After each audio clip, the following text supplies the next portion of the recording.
Bien le bonjour, donc dans cette vidéo, on va voir le Image Hotspots, qui est un petit peu différent d'une capsule précédente, hein, où on devait choisir, tandis qu'ici, c'est vraiment de la diffusion de contenu.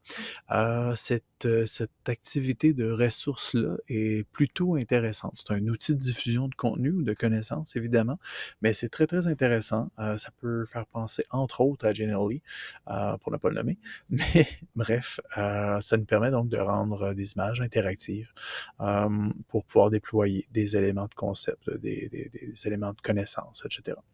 Donc, voilà qui est ça. Au niveau des détails, ce à quoi ça peut ressembler, donc on va se retrouver visuellement à avoir donc différents petits plus à travers notre image, de sorte qu'on sera capable de déployer par la suite le tout vers des éléments visuels, donc ou vidéo, ou textuels, tout simplement, ou audio, etc.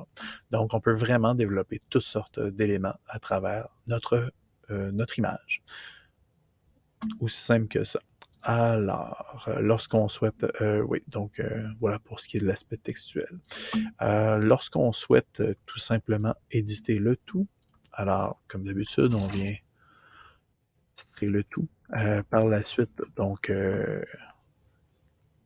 on va tout simplement choisir l'icône prédéfinie ou est-ce qu'on souhaite tout simplement avoir une icône de hotspot, là, donc de points visuels fait avec une autre image. Bref.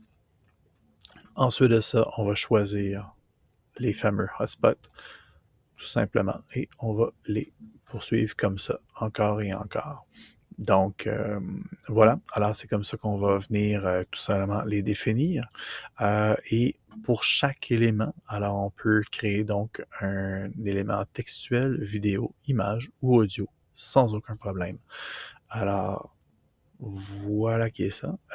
Évidemment, donc, il faut déposer l'image pour pouvoir par la suite sélectionner la zone qu'on souhaite cibler.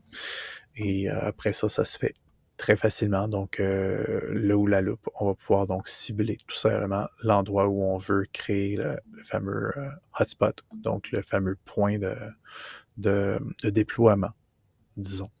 Alors, voilà, mais vraiment une option très intéressante lorsqu'on veut avoir de manière iconographique plus de contenu. Donc, déployer toutes sortes de contenus sur une grande carte, une carte du monde, par exemple, ou une image comme le corps humain, un corps d'animal, etc. Et donc, de déployer toutes sortes de contenus comme ça. Voilà qui est ça. Alors, lorsqu'on a tout terminé, on enregistre. Le tour est joué. Si vous avez des questions, n'hésitez pas. Une bonne fin de journée.